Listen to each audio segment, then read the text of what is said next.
Salut et bienvenue. Dans cette vidéo, on va faire une étude de fonctions trigonométriques et je vais donner toutes les étapes essentielles à maîtriser pour gérer une étude de fonctions, que ce soit pour des fonctions trigonométriques ou en général. Allez, on est parti.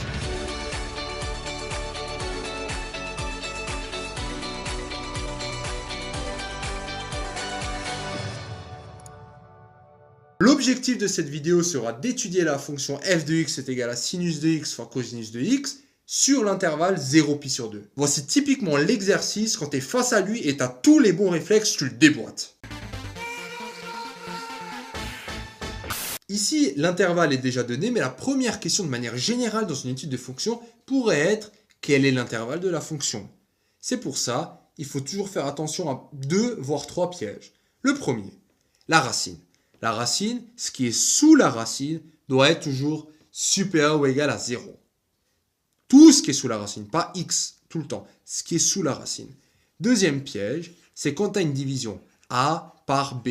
Par exemple, 1 sur x moins 1. Ce qui est en dessous doit être différent de 0. Donc ça va nous donner une série de valeurs interdites. Et le dernier piège, ça dépend de ton niveau, c'est la fonction ln de x. Ln de x, là, le x, il doit aussi être strictement supérieur à 0. Donc ça, c'est adapté selon ton niveau. Donc la question générale, ça sera toujours calculer les variations de la fonction f.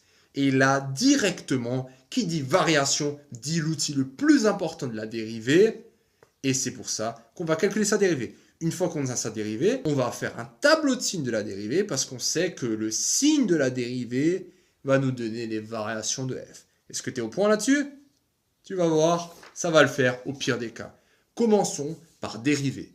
Alors quand on dérive, première étape, j'espère que tu as vu ces vidéos avec les étapes, première étape pour dériver sans se tromper, sans jamais se tromper, c'est quelle opération est-ce qu'on a ici? Là, j'ai l'opération sinus fois le cosinus. Donc j'ai une multiplication. Quand j'ai une multiplication, deuxième étape, quelle est la formule? Donc si je dérive le premier, j'additionne. Pourquoi j'additionne? La roue, quand elle tourne, elle devient un plus. Mais j'espère que la roue tourne va vite tourner pour lui et surtout. Que tu retrouves ici. Donc là, on a la formule. Ensuite, quel est u de x? U de x, c'est-à-dire là, si j'ai u fois v, j'ai sinus et v, c'est cosinus. Sinus et cosinus. Étape d'après, je les dérive. Alors, dériver le cosinus et le sinus, magnifiquement mnémotechnique. Tu mets le cercle trigonométrique. Tu te rappelles, selon x, il y a cos, et selon y, c'est le sin. Le sinus, tu le dérives, tu tournes sens horaire. Sinus, tu tombes chez cosinus. Donc, dérivé du sinus, c'est le cosinus de x. Et dérivé du cosinus, tu tombes sur sinus en négatif. Moins sinus de x. Et ensuite, il suffit de remplacer. Donc, tu vas remplacer u'v, donc c'est les diagonales ça, plus ça. Donc, on obtient bien cos fois cos, plus sin fois moins sin. Cos fois cos, cos carré. Et sin fois sin carré. Et là, j'ai le sin moins et plus. Règle des signes, c'est le moins qui l'emporte. Deux signes différents, c'est le moins. Et ça, x appartient à 0π/2. Maintenant, la question, parce qu'on a dérivé, la deuxième étape, quel est le signe de cette dérivée? Alors, pour trouver le signe de sa dérivée, déjà, on s'intéresse aux bornes. Quel est le signe en 0 et quel est le signe en π/2? Donc, quelles sont les valeurs déjà? Quelles sont les valeurs en 0 et en π/2? En 0, je vais obtenir cos carré de 0 moins sin carré de 0. Cos carré, alors cos de 0, c'est 1. 1 au carré, ça fait 1. Et sin de 0, c'est 0. Tu vois, 0, il est là. Le cos, tu vois bien qu'il est au maximum, il est en 1. Et le sinus, il est en 0. Et en π/2, le sinus, il est en 1. Et le cosinus, il est en 0. Donc, on va avoir 1. Et là, on va avoir 0 moins 1. Donc, on voit bien que en 0, je suis à 1. En π/2, je suis à moins 1. Donc, a priori, il y a un moment où ça s'annule. Et c'est ce qu'on cherche. Quand est-ce que ce signe, quand est-ce qu'on s'annule? Parce que je sais que je vais être positif. A priori, je vais être positif. Nul, négatif. Quand est-ce que ça s'annule?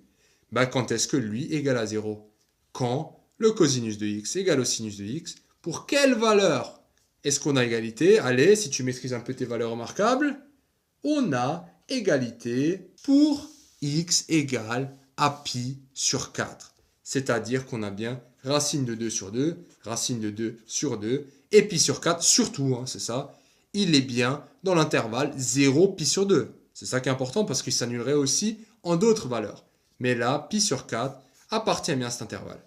Et j'arrive à ma grande conclusion qui va être mon tableau de signes pour la dérivée. Donc j'écris mes bornes, je suis sur 0 pi sur 2. La valeur importante, bah, c'est le pi sur 4. J'obtiens bien ce que j'ai dit, positif, 0, négatif, hein, parce que là j'ai 1, là j'ai moins 1, positif, négatif. Et une fois que j'ai le signe de la dérivée, qu'on soit clair, on parle de la dérivée, ben je sais que quand la dérivée est positive, la fonction est croissante. Quand la dérivée est négative, la fonction est décroissante. Et là, on est quasiment au bout, parce que pour terminer une belle étude de fonction, il faut encore calculer les images. Alors, tu veux voir le premier piège? Calculer des images, ça veut dire quoi? Ça veut dire que lui, il me faut mon image, f de 0. Lui, il me faut mon image, f de pi sur 2. Et lui, il me faut mon image, f de pi sur 4. f de 0, f de pi sur 4, f de pi sur 2. Et maintenant, il ne faut surtout pas oublier une chose, c'est que tu remplaces ça dans f, pas dans la dérivée.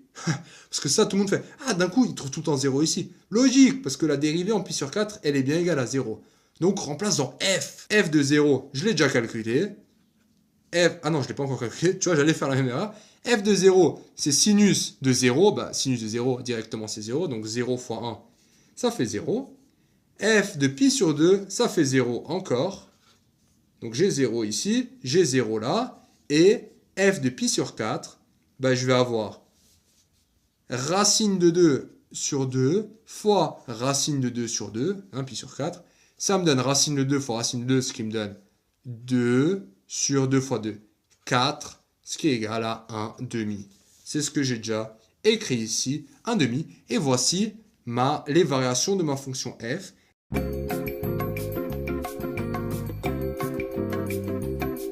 Voilà, félicitations d'être arrivé jusqu'au bout de cette vidéo. Cette vidéo t'a plu? Ça tombe bien, il y en a encore. Sur matrix.fr, tu peux non seulement télécharger le résumé de cette vidéo, mais aussi retrouver tout ton programme avec plein d'exercices corrigés étape par étape. Tu peux aussi défier tes amis dans des jeux et te mesurer à la communauté Matrix pour gagner un cadeau tous les mois. On se retrouve sur matrix.fr.